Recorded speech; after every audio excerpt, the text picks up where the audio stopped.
The planet Seraphon 3 was quiet and green. Its skies were soft blue. Its people were peaceful. They had no army, no warships, only farms, gardens, and music. They believed the galaxy was kind. They were wrong. It started with a shadow in the sky. A dark ship, shaped like a claw, blocked the sun. The birds flew away. The fields turned cold. Then the fire came. The ships of the Black Maw pirates dropped from orbit like blades. They landed without warning.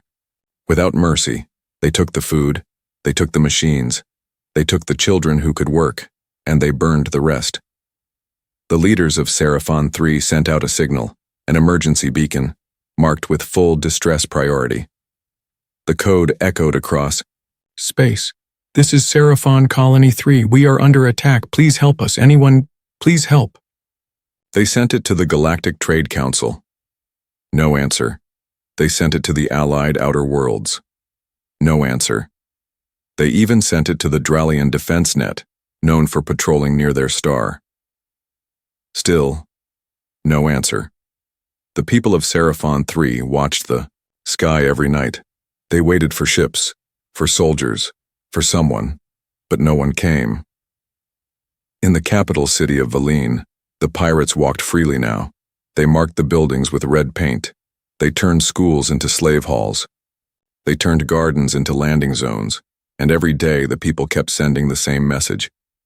Please help us. The signal grew weaker. The voices inside it grew tired. But still, they sent it.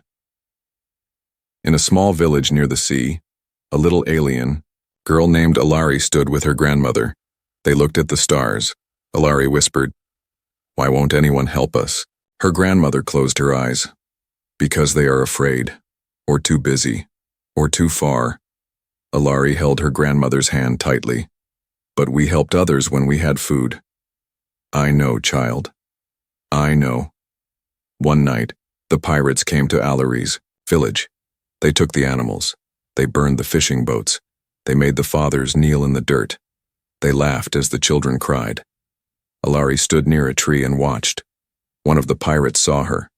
He pointed, but then he stopped. He looked at the sky. So did everyone, because something was happening. The stars were shifting. No, blinking. One by one, lights in the sky began to disappear. Not clouds. Not storms. Ships. Dozens of them. Silent. Black. Smooth like glass. They came in from all angles, no sound, no fire, just motion, and they were not pirate ships. Across Seraphon 3, the people stared. The sky was full of ships they had never seen before. Each one had a small blue light glowing at its core. On the largest ship, a message activated. It appeared on every screen. It spoke in every language. Even the pirates heard it. We received your signal. Earth is listening. Help has come. The pirates ran to their ships. They shouted commands. They fired their weapons into the sky. But it was too late. Because Earth's fleet had already arrived. Back in the city of Valine, the signal tower flickered. One technician sat alone. He had been sending the call for help for 22 days. Now he cried as he heard the message reply again. This is Earth Fleet Command. You are not forgotten. Prepare for protection. And far, far above the sky. The Earth ships opened. Their wings, they didn't shine, they didn't warn. They moved. And Seraphon 3, for the first time in weeks, saw something beautiful. Hope. Far from Seraphon 3, across dying stars and frozen moons, there was a lonely station buried under an old Earth mountain. No cities above it, no signs, no maps, just a cold silence, and a name that few still remembered, the Listening Corps. It was built 200 years ago during the Age of War. Back then Earth had been louder, angrier, more feared. But when the wars ended, Earth chose something strange. It disappeared. No more broadcasts, no more diplomacy, no more fleets in the open, just whispers and silence. But deep under the rock, the Listening Corps stayed active. Its job was simple. If someone calls for help and no one else comes, wake us. For 2 centuries, it heard nothing. Until one night, it did. The beacon came from Seraphon 3, faint, broken, full of static, but the system recognized the code. Emergency priority, Zeta 9. Origin, registered refugee world status, abandoned by allies. The alert blinked only once. That was all it needed. Inside the station, the ancient lights turned on. Old servers hummed. Cold corridors warmed. The dust fell away from glowing screens. A single file loaded. Report to command, directive code, Dustfire protocol. In a dark command room, a man stood still as the lights reached him. He hadn't spoken in years. He hadn't needed to. His name was Commander Idris Vale, last keeper of the old fleet. He opened his eyes. Calm, sharp, cold as iron, and he said only one word. Finally. He touched the screen. Seraphon 3 appeared. Fires, broken towers, pirate ships. He saw the faces. The fear. The silence from other powers. And then, beneath all of it, the signal log from a little girl named Alari. Her voice was soft. We don't want to die. We just want someone to come. Idris didn't smile. He simply turned to the wall and gave the order that hadn't been spoken in 150 years. Wake the fleet. In space around Earth, the planet still looked quiet. No traffic, no lights. But below the surface, giants began to move. On the dark side of the moon, panels opened. Ships unfolded like sleeping beasts. Engines that had not roared in generations began to glow. Old machines activated. Programs loaded. One by one, black warships lifted out of their hiding places. Not round. Not sleek. They were designed for fear. Every angle sharp. Every weapon hidden inside armor so thick it could crush asteroids. In orbit, defense satellites turned their cameras. They blinked and sent the same message across the hidden channels of Earth's inner defense net. The Leviathans are moving. Meanwhile, Idris stood on the bridge of the flagship. The ship was called Judgment Echo. It was not new, but it was not weak. Its engine could bend space like paper. Its shields had once survived a supernova, and it had never lost a battle, because it had never been called, until now. Fleet Command's voice came through the speakers. All systems green, 109 ships online. Orders? Idris closed his fist. The galaxy has forgotten Earth. It's time to remind them who we are. Set course, Seraphon 3. Let the sky remember us. In the fleet hangars, pilots stood in silent rows. Men and women, some young, some old, all chosen. No cheers. No speeches, only the message burned into the wall above the exit gates. We come not to conquer, but to protect those no one else would. As the ships entered warp, the stars bent and scattered. The fleet disappeared in one movement. But they didn't go quietly. They left behind one signal echoing in all directions. Earth fleet en route, emergency answering. Do not interfere. And on Seraphon 3, as the pirates laughed, as the people cried, as hope faded, the clouds shifted, and a child looked up. The sky shimmered. Something was coming. Something old. Something forgotten. Something furious. Space was quiet. Cold. Empty. But something was moving now. Not near stars. Not on maps. In hidden places. Inside black holes, under ice moons, and behind gas clouds. Ships were waking. And not just any ships. These were Earth ships. But not the kind the galaxy remembered. Long ago, Earth had joined the galaxy as a peaceful world. They had shared knowledge, built trade routes, even helped during border conflicts. Then, without warning, they disappeared. No more ambassadors. No more colonies. Just silence. Most thought they had fallen. Some said they had been destroyed. But the truth was worse. Earth had gone underground. Now they were returning. And their fleet was not built for show. It was built to remind. At a deep space relay near the Cernix belt, a trade scout picked up a strange reading. A mass the size of a moon was moving. But it wasn't a moon, it was a ship. The scout tried to scan it, and their systems crashed. The last image they saw was a black hull covered in ancient markings and a single line of glowing human text. When no one comes, we do. Elsewhere, in a neutral station orbiting a binary star, a mercenary captain watched a fleet pass through a silent jump gate. He counted 20 ships, then 50, then 100, each one darker than night, each one flying with no sound, no ID, no fear. His crew fell silent. "Whose fleet is that?" one whispered. The captain didn't blink. "That's Earth," he said. "That's the real Earth." Back on the flagship Judgment Echo, Commander Idris stood on the command bridge. He looked over the fleet status screen. It showed 117 Leviathan-class warships, 36 silent carriers, 28 stealth scouts, and one unregistered unit simply called Atlas. Each ship had one purpose: strike, shield, save. Earth had not wasted years on politics. They had trained in silence, built in shadow, and watched as the galaxy grew comfortable. Now they moved like thunder without sound. Inside each ship, the crews were calm. No loud voices, no music, no speeches. They read mission orders. Protect Seraphon 3. No survivors among pirates. No fire on civilians. Show the galaxy we are still watching. The smallest ship in the fleet, Scout Echo 13, sent the first visual to Seraphon 3.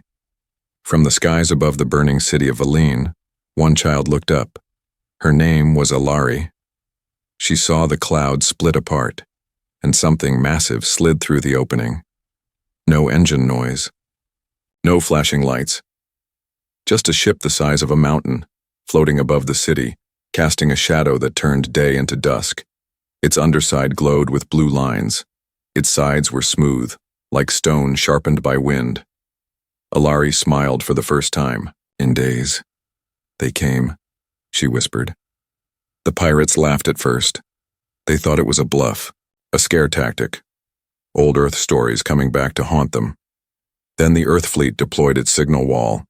Hundreds of drones circled the planet in seconds. Each one linked. Each one broadcast one sentence: "Evacuate now, or be erased." The Pirate Lord Commander Glack snorted. "Empty words," he said. He fired his full barrage at the nearest Earth ship, missiles, beams, ion bursts. They hit, but the ship didn't move. No shields glowed, no armor bent. The missiles vanished on impact like they had struck a black hole. The Earth ship responded with one low energy pulse. Glack's ship split in half without a sound. No heat, no flame, just clean death. On the surface, the people of Seraphon watched, in silence. They didn't cheer. They couldn't speak. They were too busy watching the sky fill with dark wings, ships, thousands of them, forming a silent shield above the planet. On the bridge of Judgment Echo, Idris stood still. "Is Seraphon secure?" "Yes, Commander." "Then begin. Show them what we remember, and what we never forgot." And so the Earth fleet moved, one ship at a time, each strike precise, each enemy erased. The pirates tried to run. They vanished before reaching space.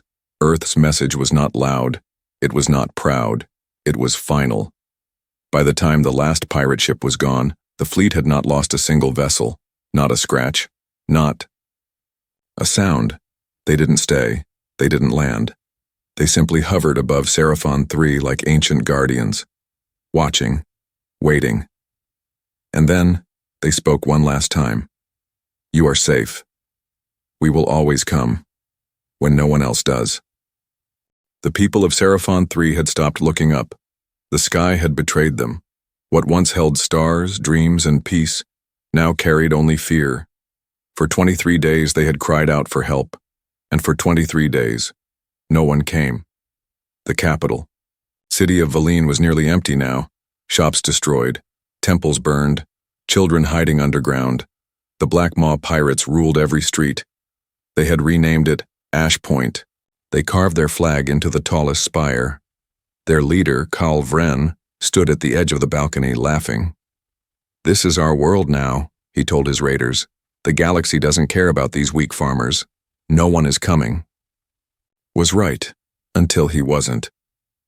Below, in the ruins of the old communication tower, a young technician named Paris sat beside a broken console. His hands were shaking. The emergency beacon had failed days ago. But still, he pressed the button again. Just once more, one last try. Please, if anyone hears this, we're still alive. His voice cracked. He closed his eyes. I don't want to die in silence. Then, the air changed. The lights in the ruins flickered. The console, completely, dead for days, lit up with blue glow. It made no sound. Only one word blinked across the screen. Received. Paris gasped. He stood up, trembling. The screen flickered again. This time it said, We're coming. Far above, the pirates looked up. The wind had gone still. The clouds were circling now. Not natural. Spinning around something invisible. Then, they saw it. A ripple in the sky. A fold. Not a warp gate. Not a jump hole. A tear. And through that tear came a shape. Huge. Dark. Silent. One ship. Then 5. Then hundreds. The pirate guards screamed into their radios. Unknown fleet entering atmosphere. No ID. No heat. No response. The skies began to glow. Not red. Not orange. Blue. Soft. Unmoving. Powerful. The lead ship drifted into view, its hull smooth. No windows. No weapons visible. Only a single glowing symbol across its front. A burning flame. And below it, a word in Old Galactic. Earth. Karl Vren's smile disappeared. He ordered his ships to launch. But they didn't. The docking systems were already disabled. They hadn't even noticed. Across Seraphon 3, people stepped into the open. Farmers, children, teachers, soldiers who had buried their weapons. They all looked up and gasped, because this wasn't a rescue. This was a revelation. A voice echoed across the skies. Deep, calm. It spoke in every language. This is Earth Fleet Command. You are not forgotten. Prepare for assistance. Karl Vren screamed. They have no right. Earth is gone. He pulled a blaster and fired into the air. The beam never reached the ship. It vanished mid-flight, like it had hit a wall of silence. Then the Earth fleet moved. Not in chaos, in perfect formation. Dozens of ships created a circle over the city, then over the whole continent, then the whole planet. Blue light fell across every home, every village, every cave where someone was hiding. The light healed broken electronics, extinguished fires, rebooted water systems, and more importantly, disabled every pirate weapon. No shots fired, no screams, no battle cries, just precision. And still, the why. Earth ships made no demands, no terms, no conditions. They simply broadcast one final message. Those who came to harm Seraphon 3, your time is over. Surrender, or be removed. Karl Vren laughed again. He raised his blade. Then remove.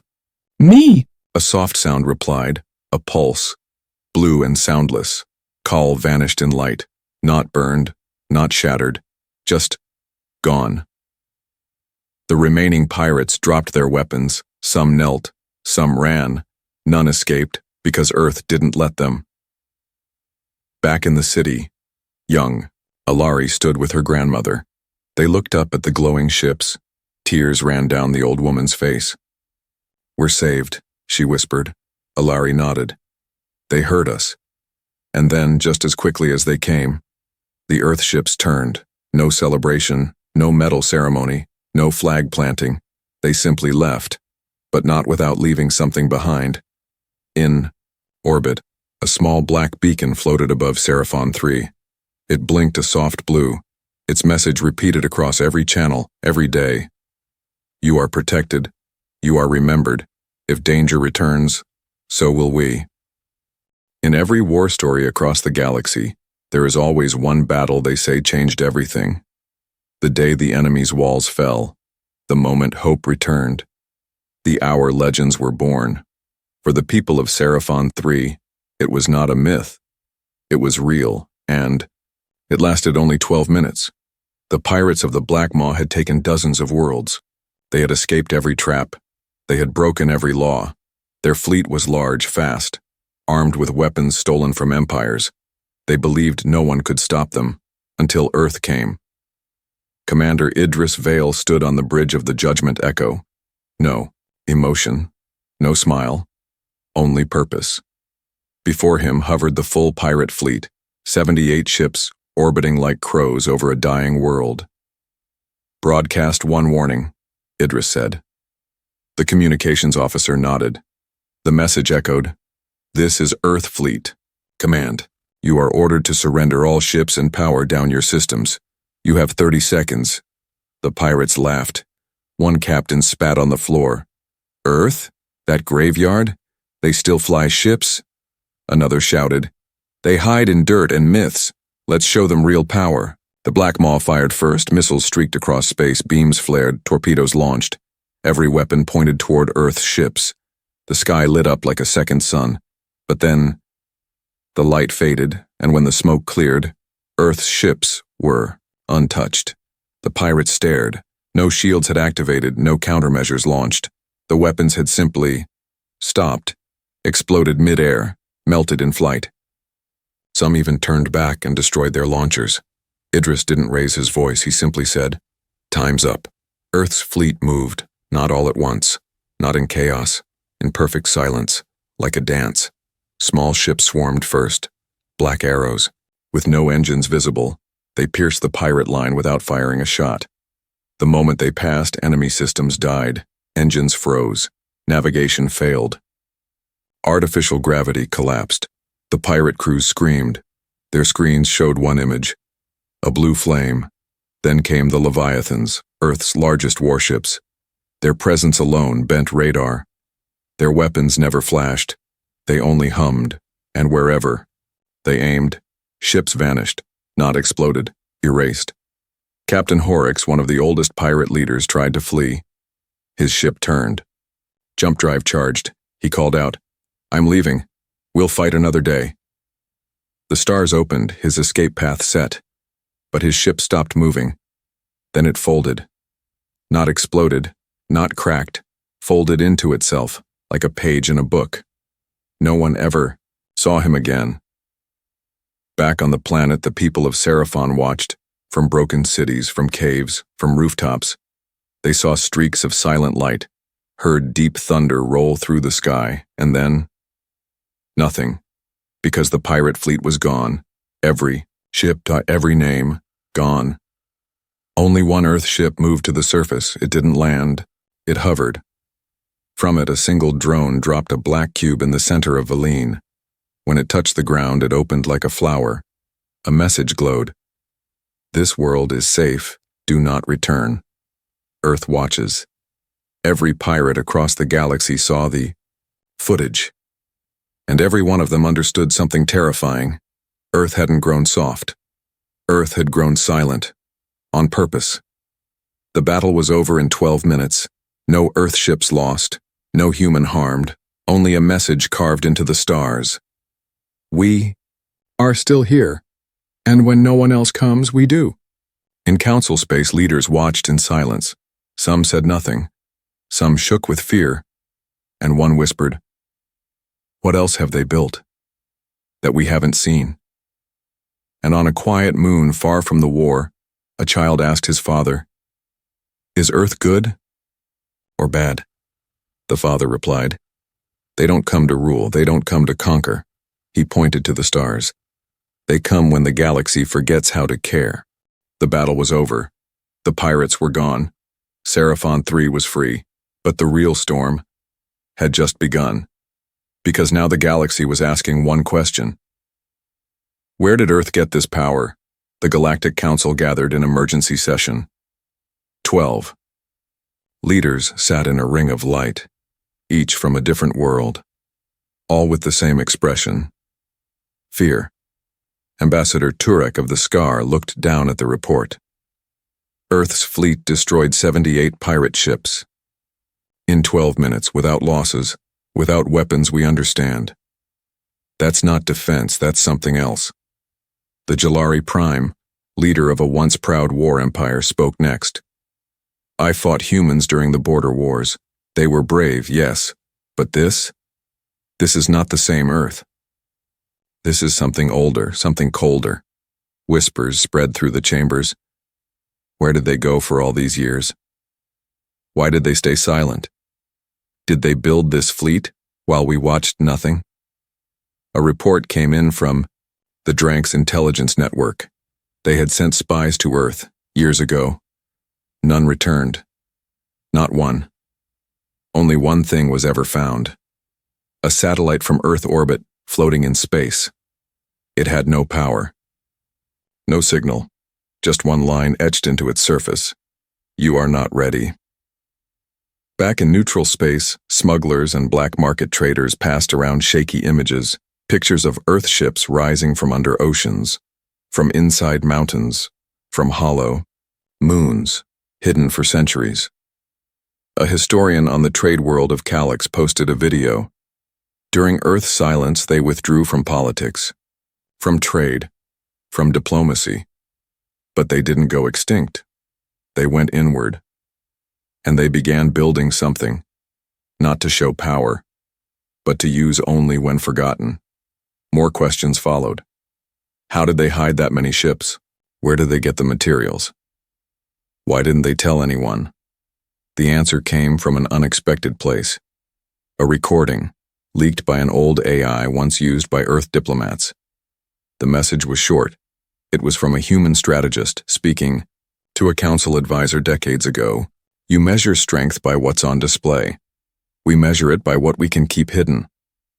Back on Seraphon 3, a scientist named Talon Rowe studied the wreckage of a downed Earth drone. It had no power core, no engine, just internal wiring made of living metal. It responded to heat, to sound, to thought. Talon dropped his tools. They're using technology that listens. On the border of the Jiran Empire, a scout ship spotted something moving behind a dying star.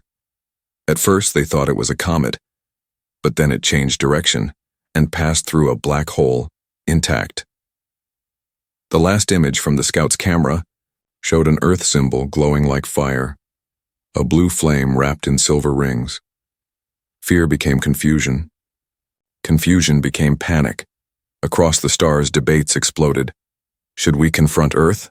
Should we beg for peace? Do they want war? But Earth said nothing. Their fleet returned to the shadows. No message, no demand. Just one signal, repeated every 7 days. We heard you, we responded. That is all. In the council's war room, a general stood and said what everyone feared to admit. They don't need a reason.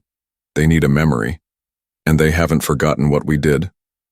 The Jalari Prime leaned forward. What if they never wanted to lead? What if they just waited for us to fail? Silence followed, because no one had an answer. In a quiet part of the galaxy, a small alien child stared at a photo of an Earthship. She asked her mother, "Are they heroes?" Her mother answered carefully, "No, heroes want to be seen. Earth just wants to be ready." And far, far away, beneath the oceans of Earth, new ships continued to be built. Quietly, patiently. Because Earth did not build fleets for power, they built them for one reason only. For the day no one else comes. The sky over Seraphon 3 was calm again. Clear. Still. But no one felt the same. Because above them, where pirate ships once ruled, hovered a final ship from Earth. It did not shine. It did not speak. It simply watched, like a silent star, reminding the galaxy what had just happened. There were no victory parades, no speeches, no demands. Earth's fleet had erased a pirate empire and asked for nothing. Not land, not tribute, not power. They didn't even land on the surface.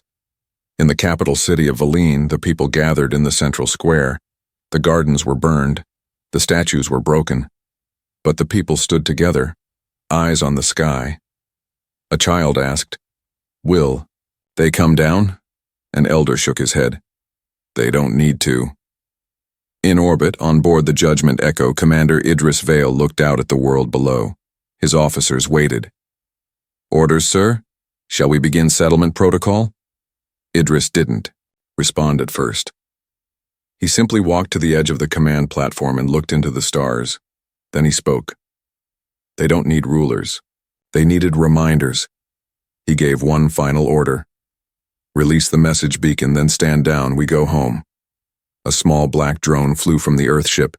It drifted to low orbit, then opened like a flower. Its signal reached every device on the planet. From broken data pads to shattered satellites. From half-dead towers to school computers still buried in sand. It said one thing. "You are safe now. We heard your call. We answered. That is all." Then the Earth fleet began to turn. One by one, the ships vanished into space. No engines fired. No explosions marked their exit. They folded into the void, like they were never there at all. But they had left something behind. Not ships, not tech, not monuments. They left a lesson. Across the galaxy, that message was heard. Broadcasts replayed it. Children memorized it. Soldiers whispered it. And every time someone spoke of Earth, they said the same thing. They came when no one else did. On the trade world of Lurex, a council minister held a meeting with 5 planetary leaders. They watched the Earth footage again. One asked, "Should we make contact? Offer an alliance?" The minister shook his head. "You don't extend a hand to a storm. You simply pray it never turns your way." In deep space, a warlord who once mocked Earth ordered all his ships to never approach Terran sectors again. He erased Earth from his maps. But he kept one line from the message written on his command wall: "We don't lead. We remember." On Seraphon 3, life began again. Farmers planted new seeds. Children returned to school. The pirate flag was thrown into the sea, and above them, the message beacon still blinked. A soft blue light. Constant. Peaceful. Alari, the young girl who had once whispered to the sky, now stood in the field beside her grandmother. She looked up and smiled. They came. Her grandmother nodded. "Yes, child." And they left quietly. "Why?" The old woman smiled gently. "Because real protectors don't come for thanks. They come because they know how it feels to be alone, and far away, on Earth, deep under oceans and inside hollowed-out mountains. The forges of Saul were still working. New ships, new shields, new silence. Because Earth didn't build to dominate, they built to be ready. For the day when someone, somewhere, would cry for help. Again. And when that day came, the galaxy would remember. Not the names of the ships, not the faces of the commanders, not the firepower or the speed, but the message, the one Earth always leaves behind. When no one comes, we do.